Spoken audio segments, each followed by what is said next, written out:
Radio Publique Africaine.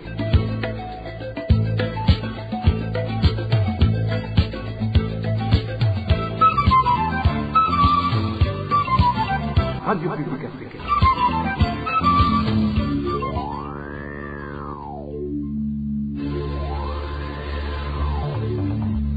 C'est le moment de suivre le journal parlé en français.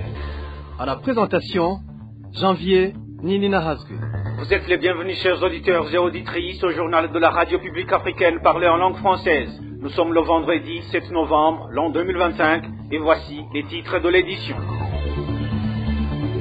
Le président Évariste Ndayishimiye est quotidiennement trahi par ses propos quant à son leadership de gouverner et conduire le pays à bon port. Il s'attaque à toute figure qui tenterait de dénoncer les abus et exactions de son pouvoir. Vous allez le suivre dans cette édition.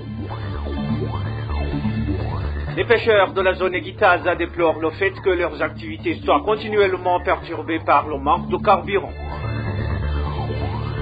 Enfin, le ministre de l'Éducation nationale commandite des sanctions disciplinaires à l'endroit des élèves de l'école Greenville de Gitega. Restez à l'écoute, le développement des titres, c'est dans quelques instants. Encore une fois, bienvenue. Page sécuritaire d'abord. Les habitants des quartiers Guissio et Kadjidji dans la zone Kanyosha à Bujumbura vivent dans l'angoisse face à une recrudescence des cambriolages dans les ménages. Selon des témoignages recueillis par la radio publique africaine, ces vols se produisent principalement en pleine nuit, semant la peur parmi la population. Le point avec David Claude Bananaï. Les habitants de la zone Kanyosha qui se sont confiés à la RPA ce vendredi ont exprimé leurs inquiétudes face à la recrudescence des vols de biens dans certains quartiers de la zone. Dans le quartier Guission, nos sources rapportent que ces cambriolages se produisent principalement la nuit quand il n'y a pas d'électricité. Les voleurs ciblent les serrures et les cadenas pour pénétrer dans les maisons, parfois en brisant les portes. Un habitant interrogé a raconté qu'il a surpris et mis en fuite un cambrioleur mercredi soir vers 2 heures du matin alors que celui-ci tentait d'entrer dans sa maison. Des incidents similaires sont signalés dans le quartier Kadjidji où des motos et des batteries des voitures ont également été volées selon les témoignages recueillis. Ces derniers jours, les voleurs ont intensifié leurs activités. Récemment, ils ont forcé le cadenas d'une boutique et y ont dérobé un téléphone ainsi qu'un sac de 15 kilos de riz. Ailleurs, des motos ont également été volées. La situation est encore plus préoccupante où sont stationnées les voitures. Les malfaiteurs y volent des batteries et des rétroviseurs de véhicules, ce qui inquiète fortement les propriétaires. Nos sources indiquent qu'il existe également des vols de sacs à main et des faits personnels dans les rues de Kanyosha. Les auteurs présumés de ces actes seraient des Imbonerakure du CNDD-FDD, selon nos sources qui affirment que ces individus font des rondes nocturnes dans ces quartiers. Les habitants de Kanyosha déplorent que jusqu'à présent, les forces de sécurité locales n'aient pas réussi à endiguer ces vols. Nous n'avons pas pu joindre les responsables administratifs et sécuritaires dans la zone Kanyosha pour obtenir leur réaction à ce sujet. Merci à David Claude Bananayo. En politique, les propos et les actes du numéro 1 burundais ne cessent d'étonner et de faire entrevoir qu'il n'est pas du tout apte à gouverner. Ceci transparaît dans ses nombreuses allocutions, la dernière en date étant celle prononcée ce 5 novembre à Kayanza. Ce jour-là, faute d'arguments, il s'en est ouvertement pris au président de la PARSEM, allant même jusqu'à violer la vie privée de cet activiste burundais de la société civile qui avait osé dénoncer l'inaction du gouvernement face aux défis du moment. Josiane Mouzaneza a décortiqué pour nous ce discours. Les engrais chimiques sont subventionnés à plus de 300 milliards de francs burundais et on entend toujours dire qu'il n'y en a pas. Nous sommes le 31 octobre 2025. La PARSEM avait organisé une conférence de presse pour présenter son analyse intitulée « Leadership politique et développement économique ». Parmi les défis mis sur le tapis figurait l'épineuse question du carburant qui peine à trouver solution depuis des années.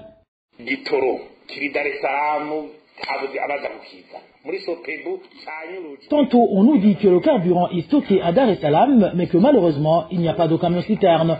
Tantôt on nous dit que le carburant a été détourné une fois dans les stocks de la Sopebu.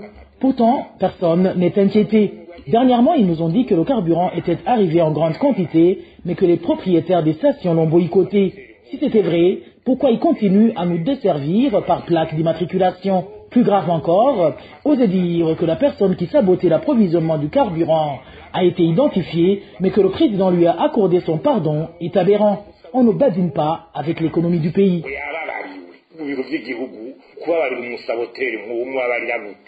Il a fallu au numéro 1 burundais presque une semaine pour apporter de la lumière à ces interrogations. Après moult réflexions, le seul argumentaire développé par le président Ndayishimiye a été le suivant. Ce Faustin Ndikumana est quelqu'un d'inutile qui n'a apporté aucune contribution à son pays. Il se contente juste de clamer haut et fort qu'il n'y a pas de carburant, mais il roule toujours dans sa voiture. Alors comment il fait? Avec quel argent il a acheté sa voiture puisqu'il n'a aucun travail régulier?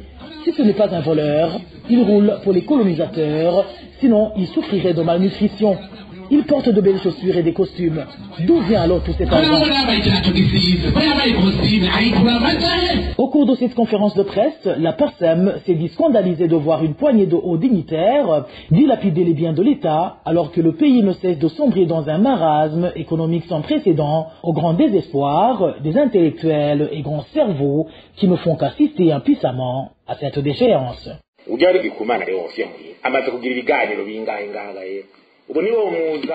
L'économiste Léonce Ndikumana a déjà animé plusieurs forums, mais au lieu de l'approcher et le convaincre de rester travailler pour son pays au moins un an et lui donner 6 ou 7 000 $ pour remettre le pays sur les rails, tout cet argent finit dans les poches des vauriens et vautours assoiffés de gloire. Et on patauge dans des forums et recommandations sans fin, et au final, rien ne change, puisque ça reste dans les tiroirs. Pourtant, les villas des dignitaires poussent comme des champignons, sans parler que ces mêmes dignitaires roulent uniquement dans des voitures luxueuses, telles des V8. Parallèlement, les infrastructures publiques se détériorent au jour le jour, sans parler de notre aéroport, classé en dernière position. Bref, les infrastructures sont la vitrine même d'un pays. Ce clin d'œil a été très mal vu par le numéro 1 burundais, même si aucun nom n'a été cité au cours de cette conférence. Évariste Ndayishimiye s'est senti visé, très remonté. Il s'en est pris à Faustin Ndikumana, à qui il a fait savoir que la parole d'un célibataire n'avait aucune valeur. Pour mieux se faire comprendre, il n'a pas hésité à faire recours à ces métaphores culinaires. En effet, pour Ndayishimiye, la valeur d'un homme se résume dans le nombre de personnes qu'il rationne. Il est sous l'emprise des démons Sanballat et Tobia. S'il est vraiment un homme, qu'il fonde son foyer et voit combien c'est difficile de trouver toujours une ration à laisser à sa femme. Lui, quand il mange des bananes, des brochettes et siffle quelques bières, il est ok puisqu'aucun enfant ne vient lui réclamer quoi que ce soit. Mais il nous casse tout le temps les oreilles. Est-ce que vous avez une idée de l'âge qu'il a? C'est un raté, quelqu'un qui vieillit et qui n'a jamais réussi à fonder un foyer. Est-ce qu'il a vraiment son mot à dire? Un homme qui ne sait que gérer son ventre, peut-il prétendre savoir de quoi ont besoin les Burundais en termes de nourriture? Est-ce que vraiment ce genre de personne a des leçons à donner à un président de la République? Était-ce une blague ou serait-ce que le président se préparerait à limoger dans leurs fonctions certains dignitaires, dont des ministres encore célibataires, comme il l'a fait quand il a dit que ceux qui gardaient l'argent chez eux se réveilleront sans rien, car bientôt leurs avoirs se transformeront en papier, mais qu'à cela ne tienne. Le fait est que ce n'est pas la première fois que les activistes de la société civile se retrouvent dans la ligne de mire du président burundais. En effet, au mois d'octobre dernier, sa cible était Pacifique Nininahatswe, président du FOCODE, qui s'est attiré les foudres du président Ndayishimiye, qui lui reprochait d'avoir lorgné son assiette. Lors de la crise, ils étaient bien nantis et ne manquaient pas de nourriture alors que nous on mourait de faim. Mais aujourd'hui, ils disent que la population a faim. Mais pourquoi il ne nous l'a pas dit quand lui mangeait à sa faim? À l'époque, nous, on souffrait de kwashiorkor. Mais lui, il n'a jamais souffert de ça. Merci à Josiane Mouzaneza. Une courte pause et puis nous abordons la page société de cette édition.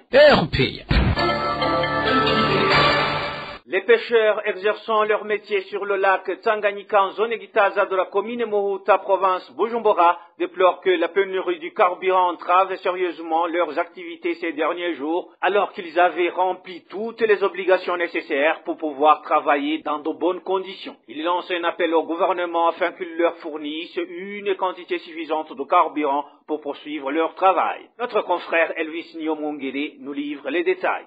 Les pêcheurs de Gitaza ayant échangé avec la RPA déplorent que l'accès au carburant soit devenu un véritable casse-tête. Ils affirment ne pouvoir travailler que très rarement ces derniers temps et appellent le gouvernement à leur fournir une quantité suffisante de carburant. Un pêcheur de Gitaza témoigne.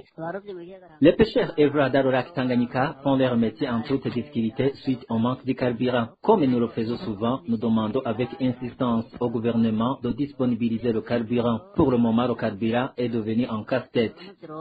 Ces pêcheurs disent ne pas comprendre cette situation alors qu'ils ont rempli toutes les formalités exigées. Nous sommes partis comme pêcheurs au ministère de l'Environnement pour chercher les documents. On nous a d'abord demandé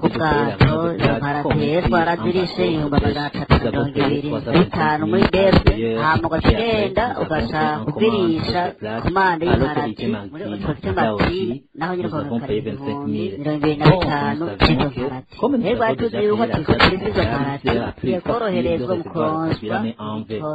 la nous utilisons le carburant vendu au marché noir.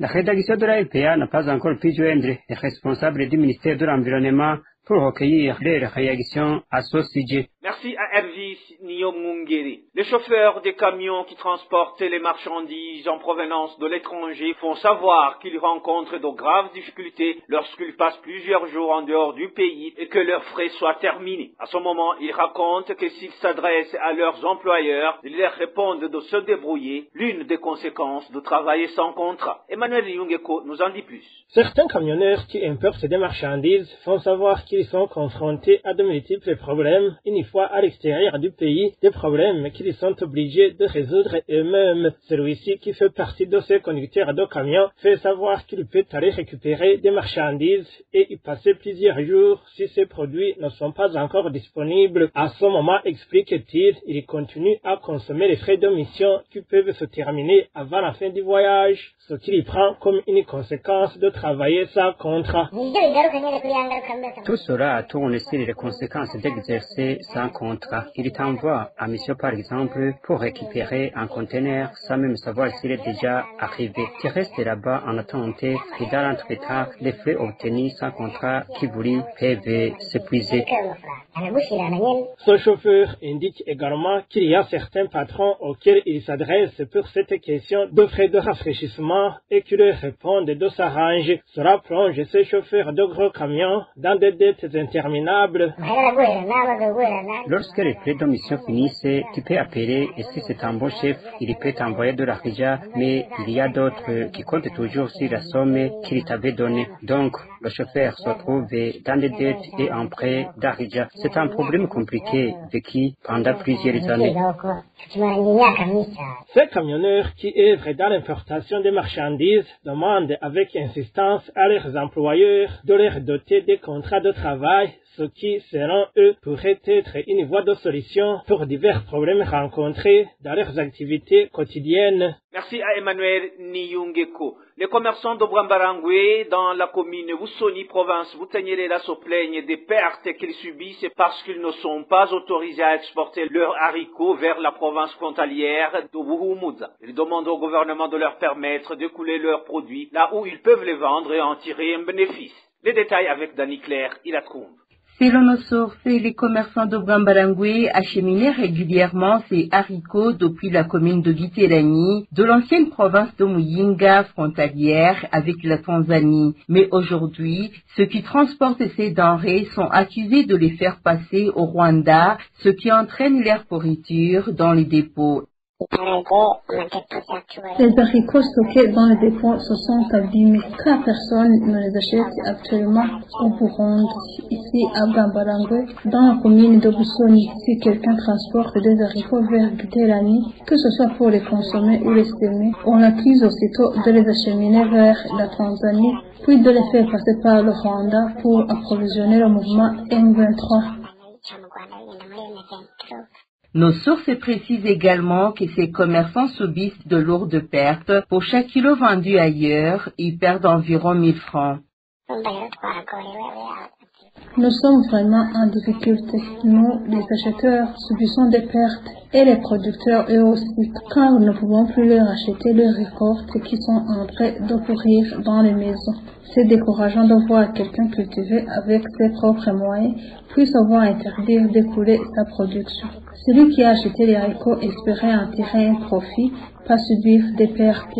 Actuellement, si on veut le vendre ici, pour chaque kilo, on perd environ 1000 francs burundais par rapport au prix d'achat initial. Les habitants demandent au gouvernement de leur venir en aide et de leur permettre de vendre leurs produits là où ils peuvent en tirer un bénéfice. Nous demandons au gouvernement de prendre ses responsabilités d'agir en véritable parent envers la population, en nous permettant d'écouler nos récoltes ou les produits que nous avons achetés, là où nous pouvons nous aussi en tirer un bénéfice. La rédaction de la RPA, nous n'avons pas pu joindre l'administrateur de la commune de Butihinda pour l'interroger. Pourquoi les habitants ne sont pas autorisés à exporter des denrées alimentaires vers la Tanzanie? Merci à Dani Claire. RPA.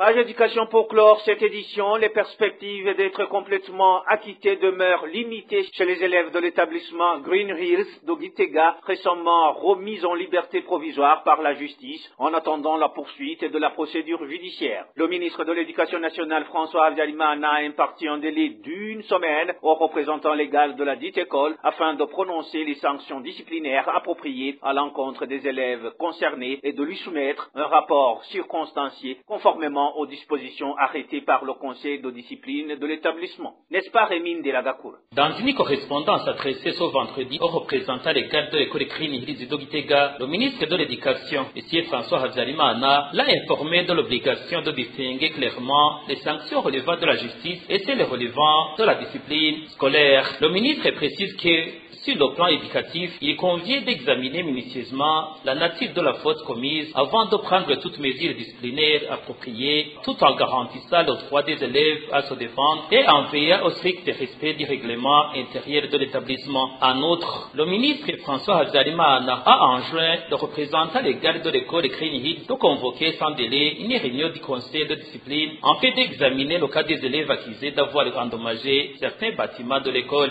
Il a également indiqué que le rapport ici de cette réunion devra être transmis au ministère au plus tard le 14 novembre courant. Cependant, certaines opinions estiment que le ministre a agi avec précipitation et qu'il aurait dû attendre la décision de la justice et s'il ayant déjà ordonné la reprise des investigations dans cette affaire.